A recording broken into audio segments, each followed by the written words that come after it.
This is a brand new Honda Civic. It looks exquisite, the inside is extremely well put together and equipment levels are great with a full array of active safety features and driving aids that work better than any other car I've driven. Atop the dash sits a thoughtfully designed infotainment system, opposite supremely comfortable seats. It's practical, goes like a cut cat in a straight line and has delightful steering feel with a brilliantly fun driving experience while getting better fuel consumption than any car I've ever owned. For what I use a car for, driving to and from work, travelling the country filming videos and transporting friends and family, it's probably the most perfect car I could buy. And yet for some reason, I drive a couple of cars that are much worse.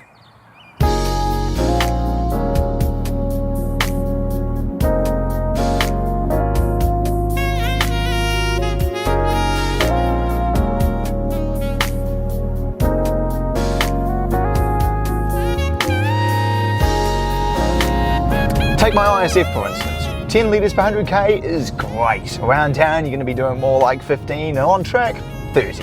The back seats are not especially brilliant for taking passengers. The transmission is nowhere near as smooth as a modern day CVT for just driving around town, and frankly responds slower. And then there's the infotainment system. Nobody uses a classic television or a classic computer, well, apart from the Mexted Motors wheel alignment machine, but that very reason is why I basically don't even touch the screen in the middle of this car. There's no adaptive cruise, no lane keep assist, no full collision warning, no blind spot monitoring, no Apple CarPlay, no Bluetooth, no navigation, and it only has 4 seats. However, this is probably the greatest car I've ever bought. Oh yeah, and that leads me on to my theory. To the general public, the ideal car is some kind of medium-sized, very fuel-efficient SUV. And the numbers don't lie. Last year in New Zealand, the SUV outsold the passenger car 4 times to 1. However, despite the massive sales growth, no one's paying extortionate prices for a first-generation RAV4 or CR-V, because while that concept that those cars kicked off is what everyone's clamoring for today, those cars don't offer anything truly great. But that does.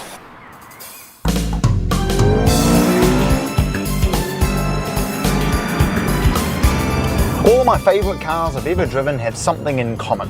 They're not perfect. I mean, take this Euro R for instance. It's old, it's not particularly fast, has basically no features, averagely comfortable seats for daily driving at least, and a lot of squeaks and rattles. And yet, even though I have a free company car with much more comfortable seats and ability to play my tunes on the stereo system and a full tank of free petrol, driving enjoyment is enough for me to turn down all of those perks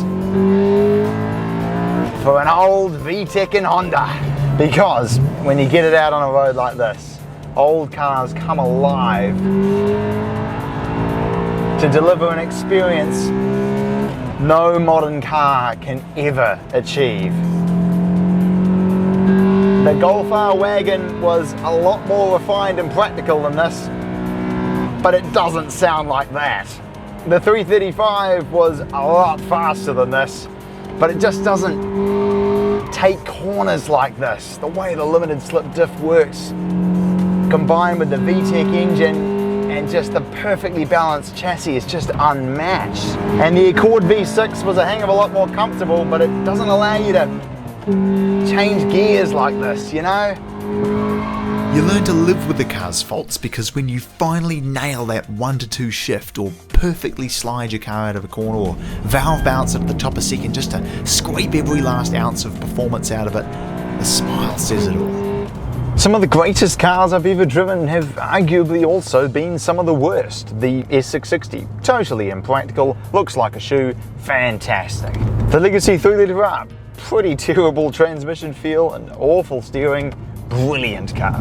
The FT2 Civic Type R, ludicrously expensive at the moment, equipped like a Turkish urinal, glorious. The 2ZZ swamped MOS, unacceptably loud, disastrously vague gearbox, unbelievably good.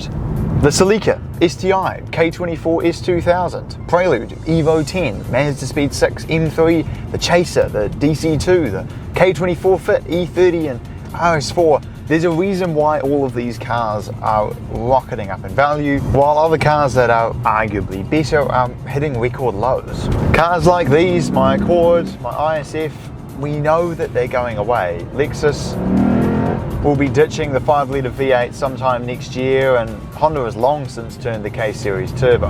And of all the cars that I mentioned just before, not one of those engines is still in production. If there's one thing I've learned in the last 5 years of making these videos, it's that the greatest cars aren't perfect. A flawless car, in my mind, just has a much narrower band of enjoyment because it's always delivering its best version of itself to you. But cars like these, I've been very angry behind the wheel of these when they do something stupid like talk to you in Japanese while you're trying to film a video, or upshift so violently they send you railing towards the curb on a track day, and other just ridiculous quirks that manifest themselves daily. But all it does is make you look forward to the highs just that much more. Because when you finally get cars like these singing on a flawless back road, then they truly become great.